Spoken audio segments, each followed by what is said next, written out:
विद्यार्थी मित्रांनो, SYBAला आपल्याला यावर्षी 2 विषय राज्यशास्त्र या विषयाअंतर्गत शिकायचे आहे.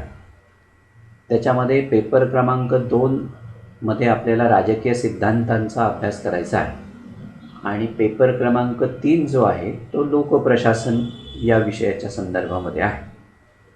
आज आपण लोकप्रशासन हा विषय नेमका काय आहे ते समजून घेणार आहोत. पण त्यापूर्वी लोकप्रशासनामध्ये आपल्याला काय काय अभ्यासायचं आहे त्याचा थोडक्यात आढावा घेऊया.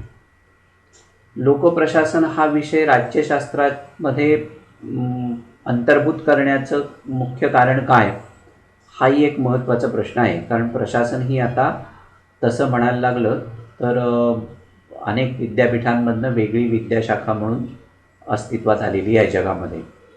भारतामध्ये मात्र अजूनही प्रशासन हा राज्यशास्त्रातून शिकवलं. आपल्याला जो लोकप्रशासनाचा अभ्यासक्रम आहे त्याच्यामध्ये साधारणतः पहिल्या प्रकरणामध्ये लोकप्रशासन म्हणजे काय, लोकप्रशासनाचा अर्थ, स्वरूप आणि व्याप्ती, लोकप्रशासन आणि खाजगी प्रशासन याच्यामध्ये नेमका कोणता फरक आहे, तो फरक आपल्याला या ठिकाणी जाणून घ्यायचा आहे. आणि जे खाजगीकरण, उदारीकरण आणि आजची जी जागतिकीकरणाची प्रक्रिया आहे त्या प्रक्रियेमध्ये लोकप्रशासनाची नेमकी कोणत्या प्रकारची भूमिका आहे, या सगळ्याचा अभ्यास आपल्याला या सगळ्या एकंदर पहिल्या प्रकरणामध्ये करायचा आहे. दुसरं प्रकरण जे आहे ते म्हणजे थिअरीज ऑफ ॲडमिनिस्ट्रेशन, म्हणजे प्रशासनाचे सिद्धांत कोणकोणत्या पद्धतीचे आहेत.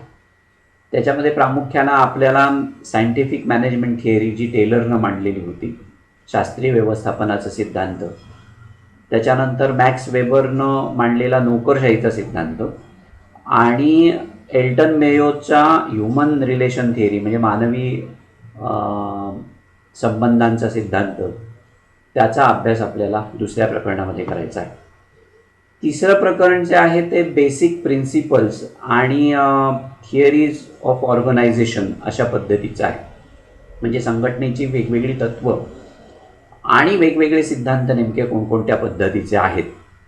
मग संघटनेच्या वेगवेगळ्या तत्वांमध्ये पदसोपानाचं तत्त्व असेल, त्याच्यानंतर डेलिगेशन ज्याला प्रदत्तीकरणाचं तत्त्व असं आपण म्हणतो, अशा वेगवेगळ्या तत्वांचा अभ्यास, सेंट्रलायझेशन, डिसेंट्रलायझेशन, केंद्रीकरण, विकेंद्रीकरण, अशा वेगवेगळ्या तत्वांचा आपल्याला अभ्यास करायचा आहे. आणि वेगवेगळ्या थिअरीज, मग त्या नेतृत्वाच्या संदर्भातले वेगवेगळे जे काही सिद्धांत आहेत ते सिद्धांत, पारंपरिक सिद्धांत आणि इतर जे आहेत ते आपल्याला शिकायचे आहेत.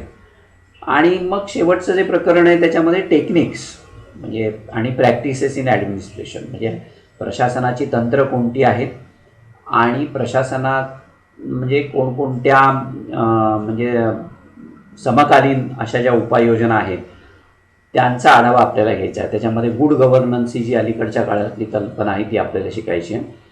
ई गव्हर्नन्स ज्याला आपण आज सगळीकडे बोलबाला आहे, त्या ई गव्हर्नन्सवरती आपल्याला प्रकाश टाकायचा आहे. आणि सगळ्यात महत्त्वाचं म्हणजे पब्लिक प्रायव्हेट पार्टनरशिप, कारण खाजगीकरणाचं धोरण आहे, उदारीकरणाचं धोरण आहे आणि त्या धोरणांतर्गत खाजगी आणि सार्वजनिक क्षेत्रामध्ये भागीदारी पद्धतीनं जे उपक्रम राबवले जातात ते कशा पद्धतीनं राबवले जातात त्याची चर्चा आपल्याला करायची. म्हणजे असा हा एकंदर आपल्या या सेमिस्टरचा म्हणजे तिसऱ्या सेमिस्टरचा स्कोप ज्याला आपण म्हणतो तो आपल्या अभ्यासक्रमाचा आहे असं आपल्याला म्हणता येईल.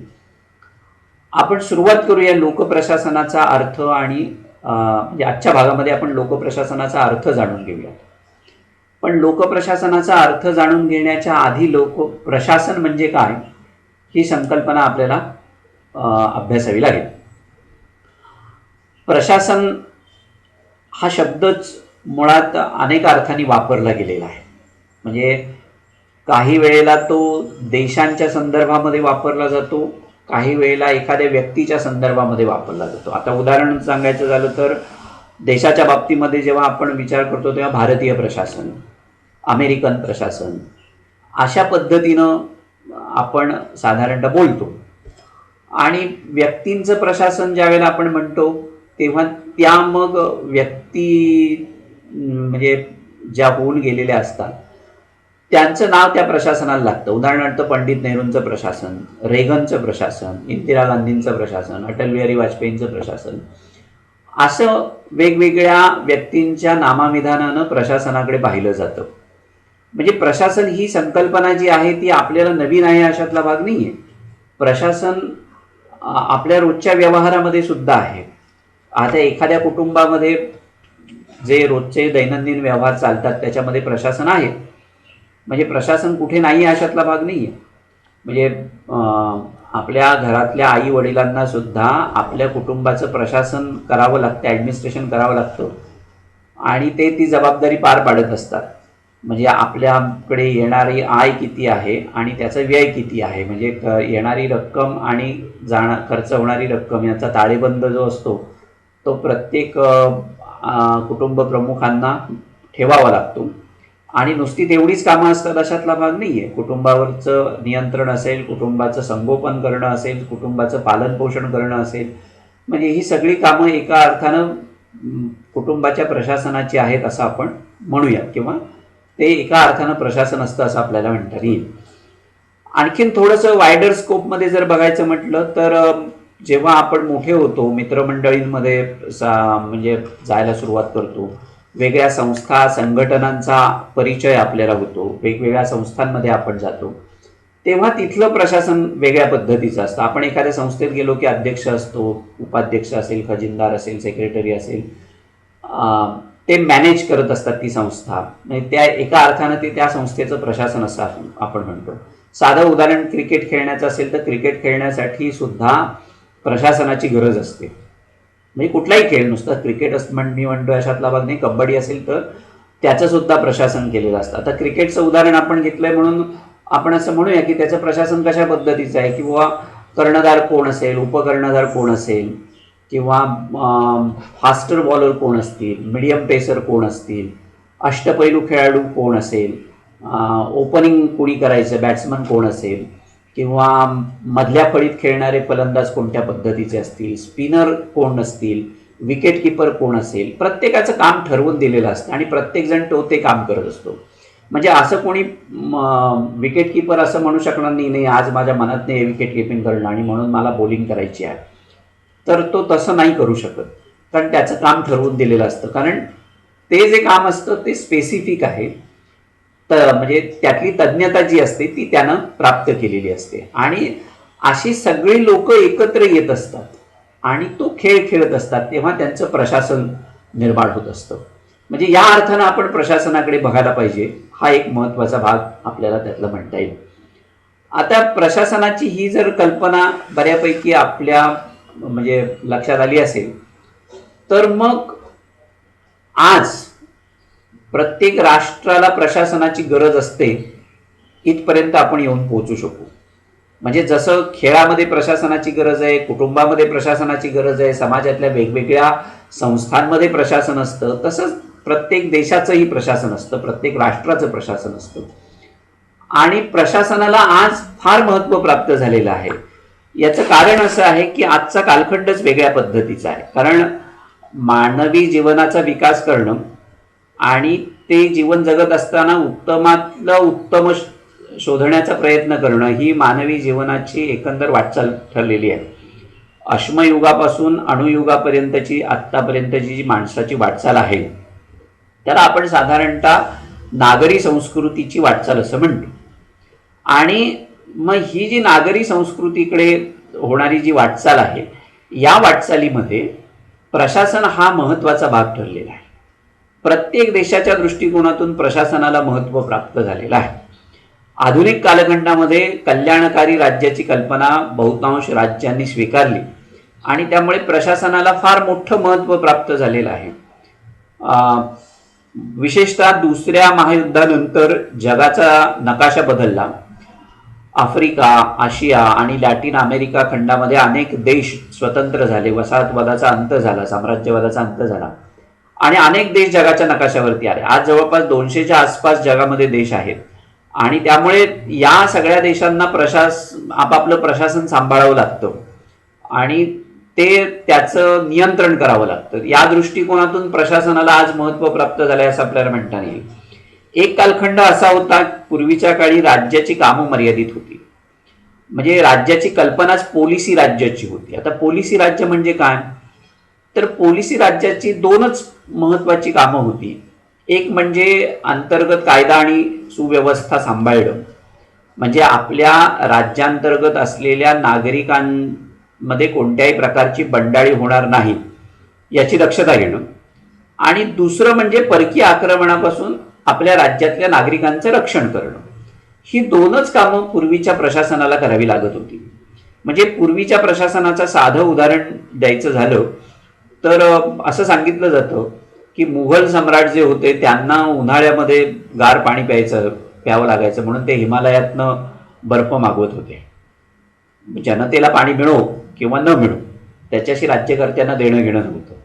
म्हणजे अशा प्रकारची राजवट, ज्याला पोलिसी राज्याची कल्पना आपण म्हणतो, ती पोलिसी राज्याची कल्पना ही साधारणतः दुसऱ्या महायुद्धाच्या पूर्वी किंवा पहिल्या महायुद्धाच्या पूर्वी आपण म्हणूया फार तर सगळ्या देशांमध्ये अस्तित्वामध्ये होती असं आपल्याला म्हणता येईल. पण दुसऱ्या महायुद्धानंतर जग बदललं, तंत्रज्ञानामध्ये मोठ्या प्रमाणावरती वाढ झाली, लोकशाही जाणीवा विकसित होत गेल्या, तसतसं राज्यांनी लोककल्याणाची भूमिका घ्यावी अशा पद्धतीचा आग्रह वाढत गेला. म्हणजे लोककल्याणकारी राज्याची कल्पना जी आहे, लोकशाही कल्पनेमुळे जास्त ज्याला आपण पॉप्युलर म्हणतो ती व्हायला सुरुवात झाली आणि अनेक राज्यांनी ती स्वीकारली सुद्धा.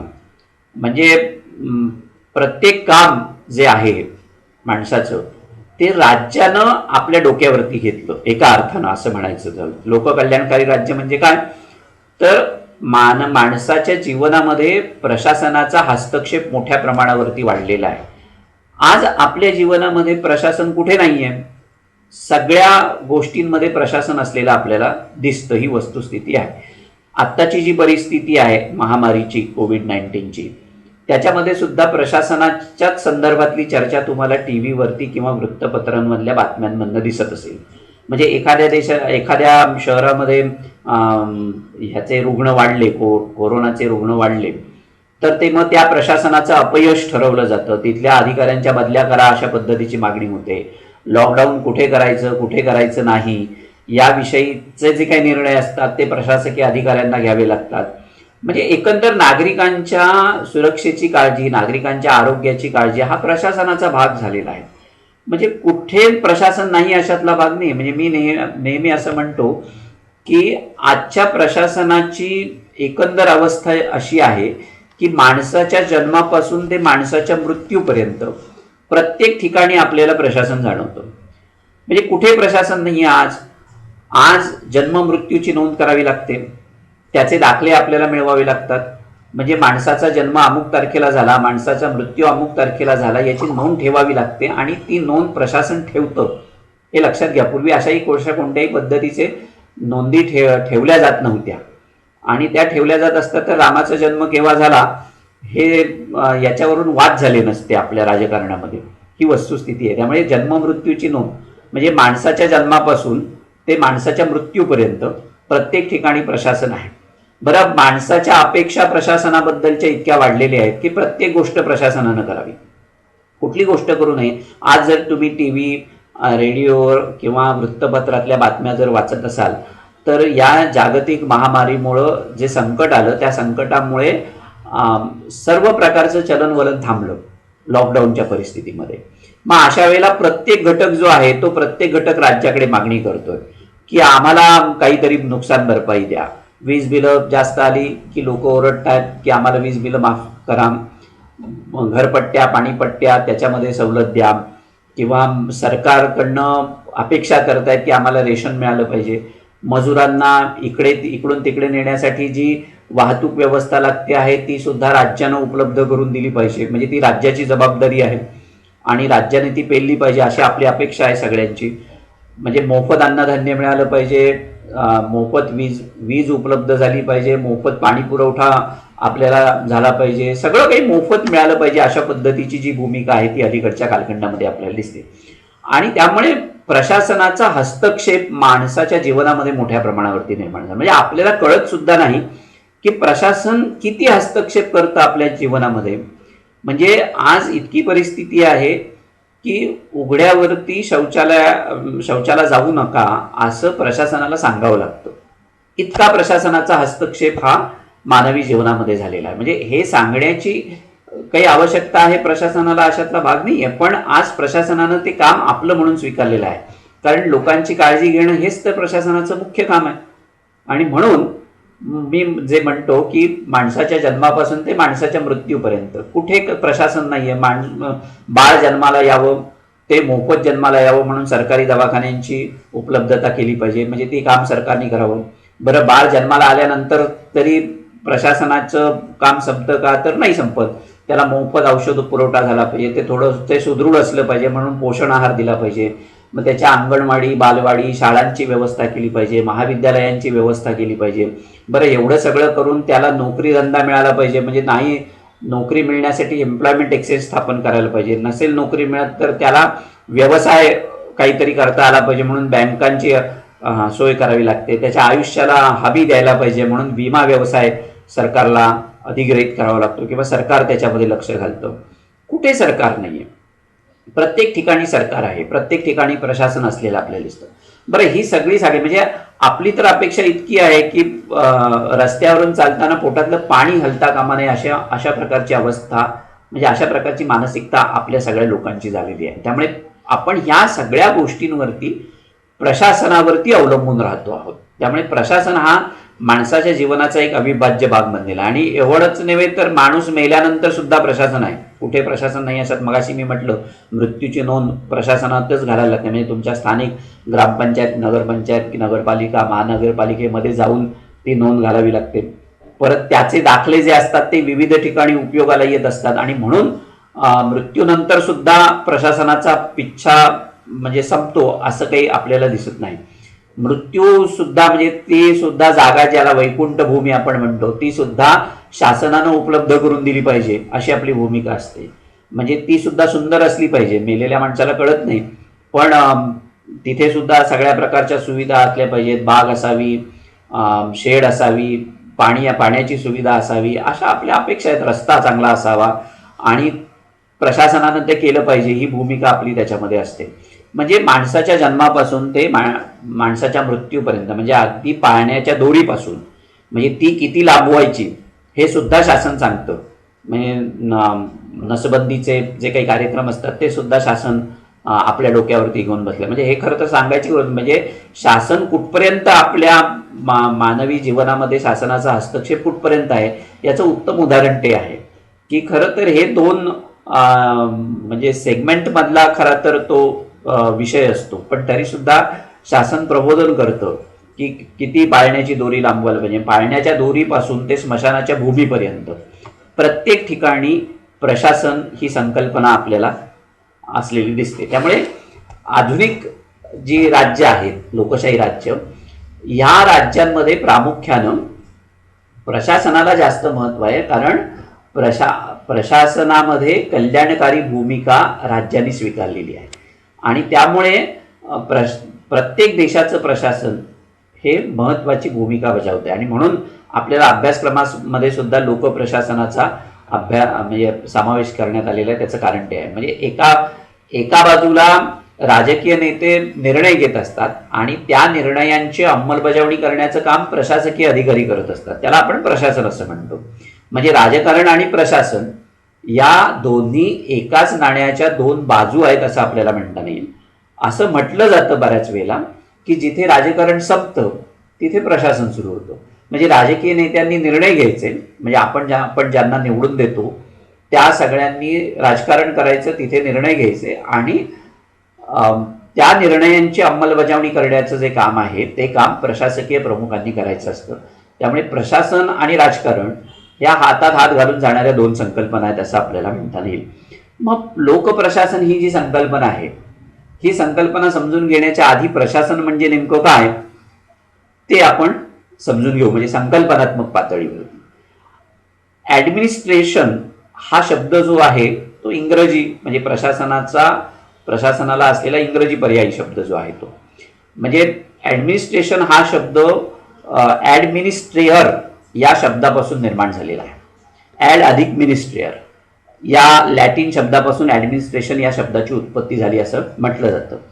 आता या शब्दाचा नेमका अर्थ काय आहे तर लोकांची काळजी घेणं, लोकांची सेवा करणं किंवा लोकांच्या कार्याची व्यवस्था करणं म्हणजे ॲडमिनिस्ट्रेशन असं लॅटिन त्याचा जो अर्थ आहे, शब्दाचा अर्थ आपल्याला सांगता येतो. प्रशासन हा त्याला आपल्या भाषेत असलेला शब्द आहे. प्र अधिक शास या संस्कृत धातूपासून प्रशासन हा शब्द तयार झालेला आहे आणि त्याचा नेमका अर्थ काय तर राज्य करणे किंवा सत्ता चालवणे असा त्याचा अर्थ होतो. म्हणजे दोन्ही अर्थाने जर आपण बघितलं लॅटिन आणि संस्कृत तर लोकांची काळजी घेणं, लोकांची सेवा करणं, राज्य चालवणं याला आपण साधारणतः प्रशासन असं म्हणू. म्हणजे एखाद्या देशाचं सरकार जे काही काम करतं ते काम प्रशासनाचं काम आहे. आपल्या गावाच्या बाबतीमध्ये जर आपण म्हटलं तर एखाद्या गावाची ग्रामपंचायत जे काही काम करत असेल ते प्रशासनाचं काम आहे किंवा नगरपंचायत जे काही काम करत असेल ते प्रशासनाचं काम आहे असं आपल्याला म्हणता येईल.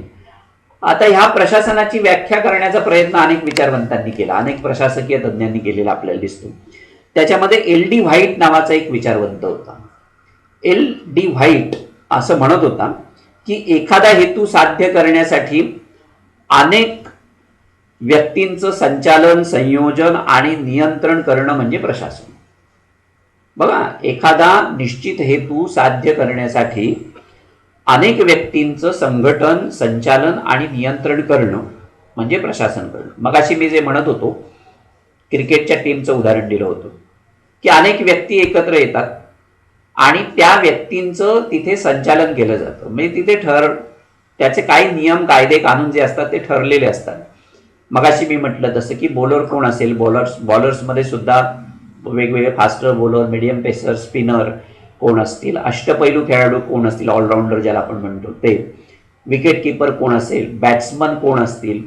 म्हणजे बॅट्समन सुद्धा ओपनर बॅट्समन वेगळ्या पद्धतीचे असतात, मधल्या फळीत खेळणारे वेगळ्या पद्धतीचे असतात. म्हणजे हे सगळं जे असतं ना ते ठरलेलं असतं. ते अनेक लोक एकत्र येतात, आपापल्या भूमिका निश्चित करतात आणि त्यांचं संचालन केलं जातं किंवा त्यांचं नियंत्रण कोणीतरी करतो. कॅप्टन आणि व्हाईस कॅप्टन जे असतील ते किंवा संघाचा कोच कोणी असेल तो. अशा पद्धतीनं एकत्रितपणे काम करून मग क्रिकेट या खेळाचा आनंद लुटला जातो. त्याला आपण त्या क्रिकेटचं प्रशासन असं म्हणतो. म्हणजे अनेक लोक एकत्र येतात आणि आपापली कामं वाटून घेतात आणि त्या कामांचं नियोजन करतात, त्याचं व्यवस्थापन करतात. त्याला आपण प्रशासन असं म्हणतो. सरकारी कामांमध्ये एखाद्या आपण महाविद्यालयाच्या प्रशासनाच्या बाबतीमध्ये बोलूया की महाविद्यालयाचं प्रशासन कशा पद्धतीचे आहे. शिक्षक वर्ग असेल, शिक्षकेतर कर्मचारी असतील, विद्यार्थी, पालक हे सगळेजण एकत्र येतात आणि आपापल्या भूमिका पार पाडत असतात आणि त्यांचं नियंत्रण, त्यांचं संचालन करणारी एक कोणीतरी संस्था असते. त्याला आपण साधारणतः प्रशासन असं म्हणतो. म्हणजे प्राचार्य शिक्षकेतर कर्मचाऱ्यांचं किंवा विद्यार्थ्यांचं नियंत्रण करतात त्या लेवलवरती. प्राचार्यांचं नियंत्रण आणखीन कोणीतरी वरती करत असतं. अशा पद्धतीनं प्रशासनातले वेगवेगळे स्तर जे असतात ते निश्चित झालेले असतात असं आपण म्हणू शकतो. म्हणजे प्रशासन हे सगळ्या ठिकाणी आहे, कुठे नाही असं भाग नाही. लग्न समारंभ असेल तरी प्रशासन आहे. बघा तुम्ही, अनेक लोक एकत्र येतात आणि एकत्र येत असताना प्रत्येकजण कामं वाटून घेत असतो. नवऱ्या मुलीची व्यवस्था कोणी करायची, मुलाची व्यवस्था कोणी करायची, आहेराची व्यवस्था कोणी करायची, तिकडे भोजनाची व्यवस्था जी असते ती कोणी करायची, आलेल्या लोकांचे मानपान कोणी सांभाळायचे असतात. ह्या सगळ्या गोष्टी ज्या असतात या लग्न समारंभामध्ये आपण प्रत्येकजण वाटून घेत असतो आणि प्रत्येकजण त्या पूर्ण करतो. अनेक लोक एकत्र येतात, आपापसामध्ये कामं वाटून घेतात, त्यांचं नियोजन करतात, त्यांचं संचालन करतात आणि ते काम पूर्ण होतं. त्याला प्रशासन असं आपण म्हणतो. म्हणजे प्रशासन या संकल्पनेमध्ये एक निश्चित ध्येय असतं, एक निश्चित हेतू असतो आणि तो हेतू साध्य करण्यासाठी अनेक लोक एकत्र येऊन त्या कामाची विभागणी करतात आणि ती विभागणी झाल्यानंतर त्याच्यामध्ये संयोजन आणि व्यवस्थापन आणलं जातं, तेव्हा प्रशासन अस्तित्वामध्ये येतं असं आपल्याला म्हणता येईल. हर्बर्ट सायमन यानं प्रशासनाची जी व्याख्या केलेली आहे तो असं म्हणत होता की समान उद्देश साध्य करण्यासाठी परस्परांशी सहकार्य करणाऱ्या विविध समूहांच्या क्रिया प्रक्रियांचा अभ्यास समान उद्देश साध्य करण्यासाठी. मगाच आहे पुन्हा, समान उद्देश साध्य करण्यासाठी अनेक लोक एकत्र येणं, म्हणजे वेगवेगळे जे समूह असतात हे समूह एकत्र येत असतात आणि त्यांच्या ज्या काही क्रिया प्रक्रिया आंतरक्रिया ज्या काही घडतात त्या प्रक्रियांचा अभ्यास म्हणजे प्रशासन होय. पिफनरनं सुद्धा अशाच पद्धतीची व्याख्या केलेली आहे. तो असं म्हणत होता की एखादा निश्चित हेतू साध्य करण्यासाठी माहिती आणि भौतिक साधनांचं संघटन आणि संचालन करणं म्हणजे प्रशासन होय. FM निग्रो यानं प्रशासनाची व्याख्या करताना सुद्धा असंच म्हटलेलं आहे की एखादा हेतू साध्य करण्यासाठी अनेक व्यक्तींचा आणि उपलब्ध साधनांचा वापर करणारी संघटना म्हणजे प्रशासन. प्रत्येक व्याख्येमध्ये म्हणजे थोडक्यात आशय जर सांगायचा म्हटला तर आपल्याला असं म्हणता येईल की समान उद्दिष्ट साधण्यासाठी अनेक लोक एकत्र येतात, अनेक व्यक्तींचं संघटन तयार होतं, संचालन होतं, त्यांचं नियोजन संयोजन आणि नियंत्रण केलं जातं, त्याला आपण साधारणतः प्रशासन असं म्हणतो. प्रशासन ही जी प्रक्रिया आहे ती प्रक्रिया व्यक्तिगत आहे, तशीच ती सार्वत्रिक स्वरूपाची आहे. म्हणजे प्रत्येक ठिकाणी प्रशासन आढळतं, प्रशासन कुठे नाही अशी बाब आपल्याला आज तरी दिसणार नाही. प्रत्येक ठिकाणी प्रशासनाचा स्पर्श झालेला आपल्याला दिसतो आणि त्यामुळे प्रशासन प्रत्येक ठिकाणी आहे असं आपल्याला म्हणता येईल. मगाशी जी म्हटलं मी ते की माणसाच्या जन्मापासून ते माणसाच्या मृत्यूपर्यंत प्रत्येक ठिकाणी प्रशासन आहे आणि त्याचा अनुभव आपण घेत असतो.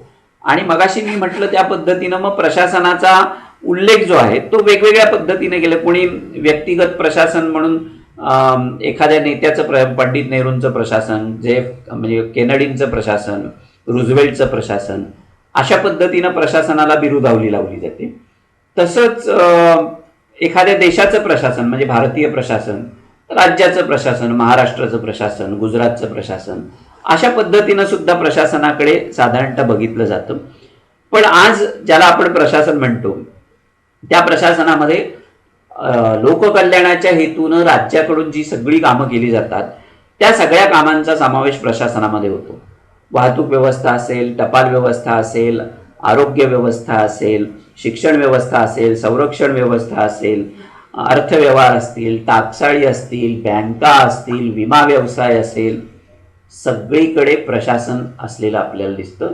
या सगळ्यांचा समावेश प्रशासन या संकल्पनेमध्ये होतो.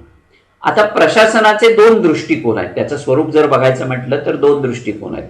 एक म्हणजे इंटिग्रेटेड व्ह्यू, ज्याला एकात्म दृष्टिकोन असं म्हटलं जातं, आणि दुसरा जो आहे तो मॅनेजरियल व्ह्यू आहे, त्याला व्यवस्थापनात्मक दृष्टिकोन असं म्हटलं जातं.